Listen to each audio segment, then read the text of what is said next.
आज हम लोग पढ़ेंगे विदेश नीति के बारे में। कौटिल्य की विदेश नीति। कौटिल्य ने अपने अर्थशास्त्र में विदेश नीति का भी वर्णन किया है।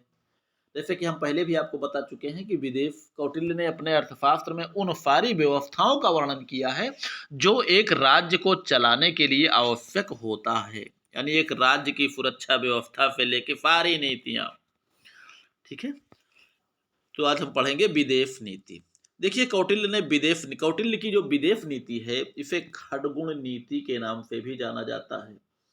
कौटिल्य ने 6 प्रकार की विदेश नीतियों का वर्णन किया है, जिसमें पहला है संधि।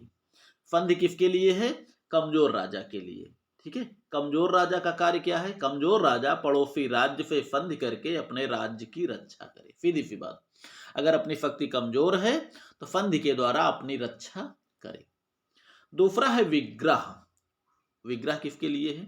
अगर किसी शत्रु राजा को अगर कमजोर करने की नीति, यानी उसके तोड़ फोड़ की नीति, उससे युद्ध करना है तो उसको कमजोर करना है। सीधी सी बात, यानी शत्रु राज्य को कमजोर करने के लिए उसके अधिकारियों को तोड़ना, उन्हें लालच देकर अपनी ओर मिलाना, उसके मित्रों एवं को उससे अलग कर देना, राज्य में दंगा कराना, हड़ताल कराना, विद्रोह कराना, ये कार्य होता है विग्रह की नीति।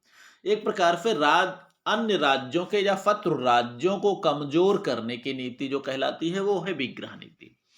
ठीक है, कमजोर करके लड़ाई करना है, चाहे अपना दुश्मन हो चाहे उस पर अधिकार करने की वाली नीति हो। तो पहले ये कार्य जब कर दिया जाए तो लड़ने की क्षमता उसकी स्वयं ही समाप्त हो जाएगी, या वो इतना कमजोर हो जाएगा कि हम आपसे लड़ने के लायक ही नहीं बचेगा। ठीक है, तीसरा जो होता है वो होता है आसन। आसन माने होता है मित्रों उदासीनता। ठीक है, जैसे साधु सन्यासी होते हैं, कहते हैं ना इनको माया मोह से मुक्त हैं, तो आसन का मतलब होता है उदासीनता की नीति। उदासीन राज्यों में वही रह सकता है जो ताकतवर हो, क्योंकि अड़ोस पड़ोस के राजा उस पर अधिकार करने के लिए सदा जो है आंखें गड़ाए रहेंगे। इसलिए हर राजा समझे कि हम उदासीन रहेंगे तो मुश्किल हो जाएगा, क्योंकि पड़ोस में शक्तिशाली राजा है तो कमजोर राज्यों पर अधिकार करना अपना फर्ज समझता है। ठीक है, वही राजा उदासीन हो सकता है जो भी मान के चलिए सर्वोच्च शक्ति से युक्त हो। ये खास करके शक्तिशाली राजाओं के लिए है। अगर उसके माया मोह से मुक्त हो गया हो, ठीक है, यदि राजा शक्तिशाली हो, उसे किसी से कोई डर ना हो और क्षेत्र विस्तार की इच्छा भी ना हो, अर्थात माया मोह से मुक्त हो, इनको किसी पे कोई अधिकार नहीं करना है, केवल अपने आप को संतुष्ट रखना है, अकेले रखना है, किसी राज्य को जीतने की भी इच्छा ना हो, तो वह आसन अर्थात उदासीनता की नीति अपना सकता है। यानी ऐसा राजा जो मोह माया से मुक्त हो, जिसे अन्य राज्यों से ना तो कोई खतरा हो ना अन्य राज्यों को जीतने की इच्छा हो, लेकिन शक्तिशाली हो, अन्यथा अन्य राज्य उसके ऊपर आक्रमण करके उसको जीत लेंगे, समझ लीजिए। ठीक है, अगर वो मोह माया से मुक्त हो गया तो समझ लीजिए उदासीनता या आसन की नीति अपना सकता है। चौथा नंबर है यान। यान का मतलब होता है आक्रामक। जैसे विमान होता है, बहुत तेज चलता है, यान जो शब्द है विमान शब्द से लिया गया है।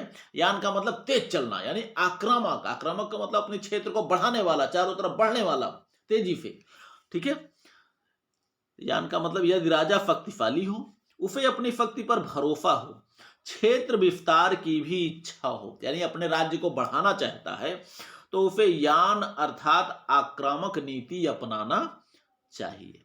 ठीक है, ये उस राजा के लिए है जो मोह माया से मुक्त नहीं है, जो चाहता है कि पूरी दुनिया पे हमको हुकूमत करना है।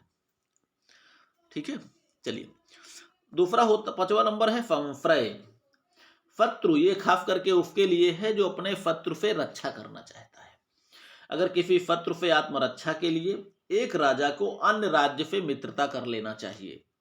भाई किसी के अन्य शत्रु कोई सी राज्य के दुश्मन है और वो शक्तिशाली है, तो उस राजा को अपनी रक्षा के लिए अन्य राज्यों से मित्रता कर लेनी चाहिए, लेकिन ध्यान रहे कि जिस राज्य से संधि किया जाए वह शत्रु राज्य से या तो शक्तिशाली होना चाहिए या कम से कम उसके बराबर हो। मित्रों, बस वही आप समझ लीजिए कि अगर अपने आप को किसी हाथी से बचाना है तो हाथी से ही संधि करनी पड़ेगी, किसी अन्य ना कि आप हाथी से बचाने के लिए अपने आप को, हाथी से लड़ाई से बचाने के लिए अपने आप को बचाने के लिए किसी चूहे से आप संधि करके आप हाथी से बच सकते हैं। इसका मतलब यही है कि अगर आपका कोई दुश्मन है, आपको उससे डर है, तो उससे रक्षा के लिए आप अपने दुश्मन के बराबर या दुष्प्रयास कीजिए, दुश्मन से ज्यादा शक्तिशाली राज्य से संधि करिए, या कम से कम दुश्मन के बराबर वाले से संधि करिए, तभी आप अपने आप को बचा सकते। जैसे हमने उदाहरण में दिया ना, हाथी से लड़ना है तो हाथी से दोस्ती करिए, ना कि चूहे से। सैकड़ों चूहों से भी अगर मित्रता कर ली जाए तो एक हाथी से लड़ने की ताकत तब भी नहीं आएगी। ठीक है। अगला है द्वैधी भाव।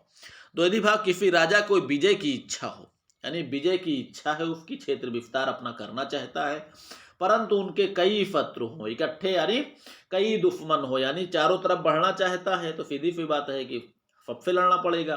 तो एक साथ सब पर आक्रमण नहीं करना चाहिए, एक से संधि, दूसरे पर आक्रमण करने की नीति को अपनाना चाहिए। एक से संधि करना, दूसरे पे आक्रमण, दूसरे से संधि, तीसरे से, यानी संधि करिए, आक्रमण करिए, अपने आप को मजबूत बना के रखिए। ठीक है। और अंत में संधियों को तोड़ते हुए सभी राज्यों पर अधिकार कर लेना चाहिए। ठीक है। हालांकि राजनीति में आप जानते ही हैं, कोई किसी का अस्थायी मित्र नहीं होता, इसीलिए यहां पर है, पहले अपना काम बनाने के लिए संधि कीजिए, अब बाद में वो संधि को तोड़ के उस पर आक्रमण भी कीजिए। आप देख सकते हैं ना, भारत चीन में पंचशील समझौता हुआ था, लेकिन अंत में चीन ने किया क्या, 1962 में संधि जैसे ही समाप्त हुई वैसे ही तुरंत भारत पर आक्रमण कर दिया। तो समझ लीजिए मित्रों, अंतरराष्ट्रीय राजनीति के अंतर्गत कोई अस्थायी मित्र अथवा शत्रु नहीं होते। इसी तरह राज्यों में आप देखे होंगे, राज्य के लालच में बहुत से ऐसे हैं, अब भारत का उदाहरण आप लोग मत समझिएगा, अब बाकी राज्यों के लिए बहुत से लोग ऐसे तो हुए हैं, बहुत से पुत्र ऐसे हुए हैं जिन्होंने अपने पिता को ही मारकर राज्य प्राप्त किए हैं। सिकंदर को ले लीजिए, विश्व विजेता तो था, लेकिन फिलिप की हत्या कराने का षड्यंत्र रचने के बाद, मरवाने के बाद ही राजा बना। अब इन लोगों को क्या जल्दी होती है राजा बनने की, लेकिन जल्दी होती है, पता नहीं क्या। मुस्लिम राजाओं में आप देख सकते हैं, क्या बोलते हैं इसको, देख सकते हैं, ये औरंगजेब को आप देख सकते हैं। तो ये सामान्य सी चीजें हैं जो राज्य में, इसीलिए कहा जाता है ना, राज्य की लालच, लालच तो ऐसे ही माना जाता है, लालच बुरी बला है। ठीक है। चलिए आगे हम देखते हैं विदेश नीति को कार्यान्वित करने के तरीके। विदेश नीति को कार्यान्वित करने के कौटिल्य ने 4 तरीके बताए हैं। पहला नंबर फार्म, अरे हालांकि इसको आप लोग सब लोग जानते हैं, फार्म दाम भेद दंड, कौन नहीं जानता, बच्चा बच्चा जानता होगा, तो मिलिट्री साइंस नहीं पढ़ता होगा वो भी जानता होगा। फार्म दाम दंड भेद, फार्म दाम भेद दंड, है ना, सब लोग जानते होंगे, मालूम है। चलिए, तो कौटिल्य के विदेश नीति को कार्यान्वित करने के 4 तरीके हैं जिन्हें कौटिल्य ने बताया है। पहला नंबर फार्म की नीति। फार्म का मतलब होता है मित्रों समझाना बुझाना, अपना कार्य कराने के लिए पहले समझा बुझा के अपना कार्य कराइए। ठीक है। यानी समझा बुझाकर अपना कार्य सिद्ध करना ही फार्म नीति कहलाती है। ठीक है। दूसरा होती है दाम नीति। दाम नीति का मतलब मूल्य देकर, कीमत देकर, पैसा देकर, जो उसके बदले में चाहे। ठीक है। दाम या कीमत देकर, लालच या प्रलोभन देकर अपना कार्य सिद्ध करना दाम नीति कहलाती है। तीसरा है भेद नीति। भेद नीति क्या है, प्रेफर की नीति, दूसरों से दबाव डालना या दूसरों को कमजोर करने की नीति, दूसरे को प्रेफर में लेना। ठीक है। तो भेद नीति के अंतर्गत अपनाता है कि शत्रु राज्य से अगर कोई काम कराना है और नहीं करना चाहता है तो उसमें तोड़ फोड़ कराएगा, भाई तब तक नहीं करेगा जब तक वो शक्तिशाली बना रहेगा, ताकतवर बना रहेगा तो नहीं करेगा। सीधी सी बात, आपकी बात मानने के लिए वो बाध्य नहीं है। अब उसको अपनी औकात में लाने के लिए, अपनी बात मनवाने के लिए उसके राज्य में तोड़फोड़ कराना, अराजकता, दंगा, विद्रोह फैलाना, कमजोर करने की कार्यवाही करना। पूरा कार्य जब कमजोर हो जाएगा, जब वो समझ लेगा कि अब हम उनसे नहीं लड़ सकते, तो सीधी सी बात है आपकी बात मान लेगा। नहीं मानता है, इसके बाद भी नहीं मानता है, तो अंत की नीति आप जानते ही हैं, दंड नीति, डायरेक्ट अटैक। ठीक है। अंतिम विकल्प होता है जब सभी उपरोक्त प्रयास असफल हो जाएं तो आक्रमण करके अपना सिद्ध कर देना चाहिए। ठीक है। फार्म नीति समझाना बुझाना, दाम नीति कीमत देना, भेद नीति कमजोर करना या प्रेफर पे लेना, दंड नीति अंतिम रूप में छीन लेना। ठीक है। ये हो गए नीतियां। आगे है राज्य राज्य संबंध।